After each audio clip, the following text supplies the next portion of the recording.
शाम को आते हुए राशन लेते आना, और हाँ, मुन्ना की स्कूल में फीस भरनी है, उसके लिए पैसे देते जाओ। बीवी की इस मांग पर जेबें उल्टी करके दिखाने के सिवा बड़े के पास कोई दूसरा उत्तर नहीं था।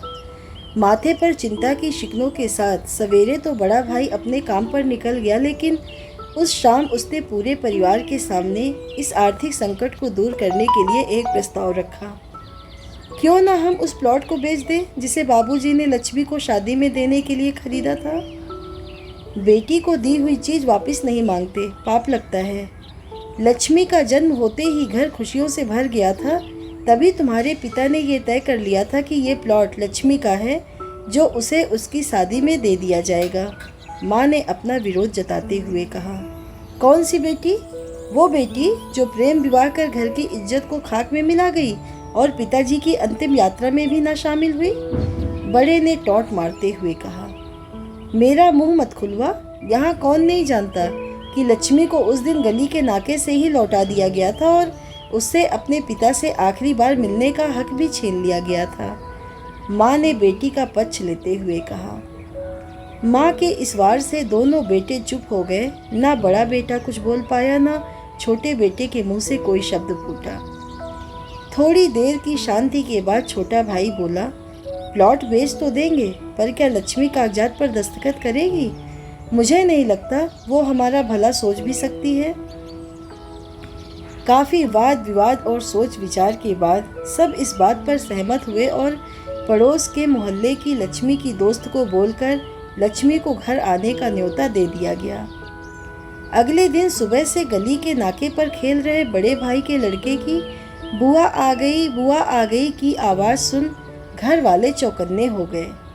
दोनों भाई मन में द्वेष और नफरत के साथ उसको कैसे घर में आने के लिए कहें, इसी दुविधा में थे। वो कहते हैं ना, ज़रूरत के वक्त गधे को भी बाप बनाना पड़ता है। उसी कहावत के हिसाब से दोनों भाई बहन से बात करने के लिए तैयार हुए। दरवाजे पर जब बेटी और दामाद ने पूरे 7 साल बाद कदम रखा तो माँ की आंखें भर आईं और दोनों को बड़े प्यार से घर के अंदर लेकर आई। बेटी और दामाद भी माँ का इतना स्नेह देखकर भाव विभोर हो गए। शाम को साथ में बैठे बेटी दोनों बेटों और दामाद के आगे हिचकिचाते हुए माँ ने ही प्लॉट का मुद्दा उठाया। लक्ष्मी को थोड़ा अंदेशा था कि कोई बड़ी बात होगी। लक्ष्मी उसी दिन से ये सोच रही थी कि ऐसी क्या बात हो सकती है कि जो खड़ूस भाई उसे पिता का मुंह भी दिखाने के खिलाफ थे, वो अचानक इतने कैसे पिघल गए। लेकिन अब उसको सारी बात समझ में आ गई। लक्ष्मी ने तिरछी नज़र से पति की तरफ देखा तो वो बोल पड़ा, देखिए माँ जी, शादी से पहले जो कुछ आपका था वो आपका ही रहेगा। ना उस पर मेरा या लक्ष्मी का कोई हक था, ना है, ना भविष्य में हम मांगेंगे। इसलिए आप निश्चिंत होकर उस प्लॉट के साथ जो करना है कीजिए। आप जहाँ कहेंगे हम वहाँ साइन कर देंगे। सुबह से अपने जीजा से नजरें चुरा रहे दोनों भाइयों ने अब अपने जीजा को अच्छे से देखा। सुबह प्लॉट के कागजात पर बहन के दस्तखत लेकर काम खत्म किया जाए, यह तय हुआ। सब इस मीटिंग को खत्म कर उठ ही रहे थे कि टीवी पर अनाउंसमेंट हुआ कि आने वाले 21 दिनों तक देश में लॉकडाउन लगाया जा रहा है। लक्ष्मी के पति ने फ़ोन पर बात करने के बाद कहा, अब हम क्या करेंगे लक्ष्मी? कल की बस भी रद्द हो गई है और 21 दिनों तक कोई बस नहीं है। हम तो फंस गए। इस खबर से दोनों भाई बहुत निराश हो गए, क्योंकि एक तो उनकी आमदनी कम थी और 2 लोगों का और खाने पीने का बोझा बढ़ गया था। लेकिन माँ अंदर ही अंदर खुश थी, क्योंकि इतने बरसों बाद घर वापस लौटी बेटी इसी बहाने कुछ दिन आराम से उसके साथ रह पाएगी। दोनों भाई फुटकर सब्जी और फल बेचा करते थे। कुछ दिनों में ही लॉकडाउन के चलते और कोरोना वायरस के चलते लोगों ने उनसे सब्जियां और फल खरीदने बंद कर दिए। पहले से खराब उनकी आर्थिक स्थिति और ज़्यादा खराब होने लगी और वे मन ही मन लक्ष्मी के कदमों को अशुभ मानने लगे। बहन और जीजा जी से उनकी यह हालत छुपी नहीं थी। लक्ष्मी के कहने पर उसके पति ने दोनों भाइयों की सब्जी और फल की रेहड़ियों पर लोहे की राड और जालियां फिट कर दी। बाजार जाकर दोनों के लिए कैप, हाथों के दास्ताने और थोक के भाव से सब्जी और फल खरीद लाए।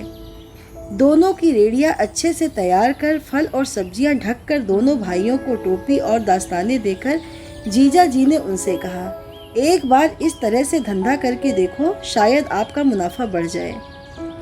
थोड़ी आनाकानी करने के बाद दोनों भाइयों ने जीजा जी के समझाए अनुसार धंधा शुरू किया। 2-3 दिनों बाद ही कोरोना से घबराए लोग अब ढकी हुई फल और सब्जियां और दास्तानें और सेफ्टी का ध्यान रखते बेचने वालों से ही फल और सब्जियां खरीदने लगे। इस तरह समझदार दामाद की वजह से धीरे धीरे दोनों भाइयों का धंधा अच्छा चलने लगा और उनके घर का गल्ला जो पहले खाली हो रहा था अब धीरे धीरे भरने लगा। माँ जैसे अपने मरे हुए पति से मन ही मन संवाद साधने लगी। देखो जी, आपकी लक्ष्मी सच में लक्ष्मी है, उसके पांव घर में पड़ते ही घर खुशियों से भर रहा है। दोनों भाइयों की आंखों में पहले जो गुस्सा था उसकी जगह अब शर्म ने ले ली थी। वह मन ही मन सोचते थे, क्या गलत किया था बहन ने जो हमने उसके साथ इतना बुरा सलूक किया। शादी ही तो की थी और शादी करने से पहले हमें बताया भी तो था, हम ही थे जो उसे स्वीकार नहीं कर पाए। दोनों भाइयों के मन में द्वेष और नफरत धीरे धीरे क्वारंटीन हो गए। 21 दिन बाद जब दीदी और जीजा जी प्लॉट के कागज पर साइन करने जाने लगे तब दोनों भाइयों ने उन्हें रोक लिया और उनसे माफ़ी मांगते हुए वो पेपर्स उन्हें देते हुए बोले, शादी के वक्त हमने आपको कोई तोहफा तो दूर की बात है आपका हक भी नहीं दिया, लेकिन अब इस प्लॉट को स्वीकार कर हमें प्रायश्चित करने का एक मौका दीजिए। सभी की आंखों में खुशी के आंसू आ गए और माँ ऊपर देखकर बोली, देखा, आपकी लाडली ने आज फिर हमारा घर खुशियों से भर दिया।